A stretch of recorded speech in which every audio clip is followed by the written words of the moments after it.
Hello guys, welcome back to the channel. Today I would usually be doing my Premier League preview, but we'll do that tomorrow instead. Just 'cause I'm short on time a bit right now. So let's talk about the England team. I'm going to match my rhythm a bit. We are now into international break, and we can talk about the current squad and the current decisions that Thomas Tuchel has made going into this international break, where the statement has been made: you've earned your place, you keep your place. You know, if you play bad, yeah, you lose your place. Might not go down with everyone, because there's some crazy decisions being made. But let's talk about the team, because Dean Henderson, Jordan Pickford and James Trafford all keep their place. Well deserved. James Trafford has been hard done by, has been really hard done by in terms of not being able to play for City. Hopefully he gets time in the Cups. We'll wait and see, because honestly Donnarumma's addition to the City team is just pure evil. It's just pure evil. James Trafford could have gone to another Premier League club, got real good experience for himself and made his mark as, you know, England's next goalkeeper, but now he's just going to be on City's bench. He already wants to move away from City.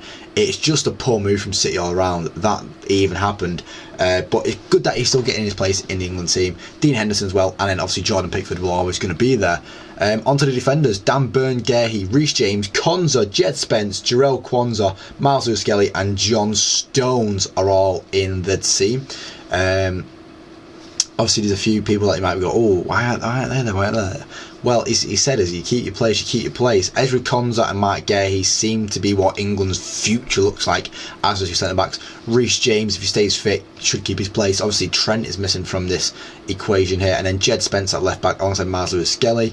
Obviously we're not like doused in options. Obviously Nico O'Reilly couldn't play in there, or Rico Lewis, who, you know, they all play there for City, who are one of the best teams in the league. But, you know, Jed Spence earns his place. Ezri Konsa, Reece James and Mark Guéhi is a very, very solid defence with all four of them, and it's a defence that we can all put our trust in and say, listen, things will go well there. John Stones, the captain when it's needed, and Dan Burn as well is solid for when we need that aerial battle. Jarell Quansah obviously is in there for his youth, and he's currently playing in Bundesliga, so it gives a different option. The midfield is where things start to get a bit sticky, because Declan Rice deserves to keep his place. Yeah, Elliot Anderson definitely deserves to keep his place. Gibbs White, yeah, I mean, Forest aren't doing great right now, but Gibbs White is a very good player. Jordan Henderson, Loftus-Cheek and Rodgers all keep their place. Rodgers, someone who's not playing great right now, is really not playing great right now for his club. I don't think he really should have for England either in the last, you know, when he went out. Jordan Henderson, I thought we'd pass this now. Obviously, it's annoying Kobbie Mainoo who's not getting his game time that he should be getting. You know, he was England's starting midfielder at the Euro 2024, and so he's not even playing for United right now. But anyway, off that, Jude Bellingham. Jude Bellingham's not in the team. What? What do you mean? Thomas Tuchel, I appreciate you wanting to get a bit of rhythm.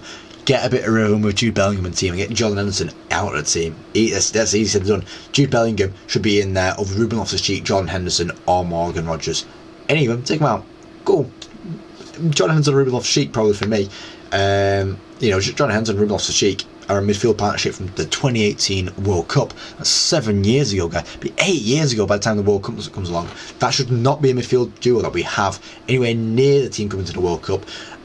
All that we can really hope for is that Jordan Henderson or Ruben Loftus-Cheek get an injury, so that, you know, it opens the door up for Jude Bellingham to take it, because Jude Bellingham should be there. Cole Palmer's also not there, but Cole Palmer's currently unknown with his injuries.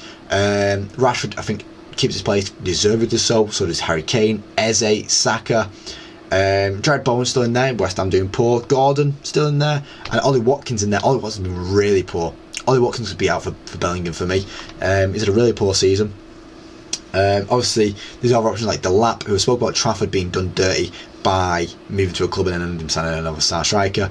Delap's had the same thing there. As I said, I think there's some big names missing out, but it's a hard decision. It's a very, very hard decision to like even think about, of like players that have missed out on this. Jared Branthwaite one, Trevor Chalobah. You know, I think when he gets back, Levi Colwill probably deserves to be in this team. Levi Colwill is a very solid player. I think we want to split to the three at the back. Levi Colwill, Konsa and Guéhi. That sounds nice. Lewis Hall, when fit at left back, is probably England's best option. Maguire, Tino Livramento, obviously injured right now, is unfair, but yeah, it's someone who can put in that job. Luke Shaw, I still think is great.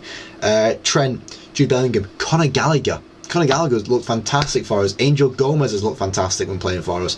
Kobbie Mainoo. I think Mason Mount's played well recently. I think he's unlucky to not even be considered.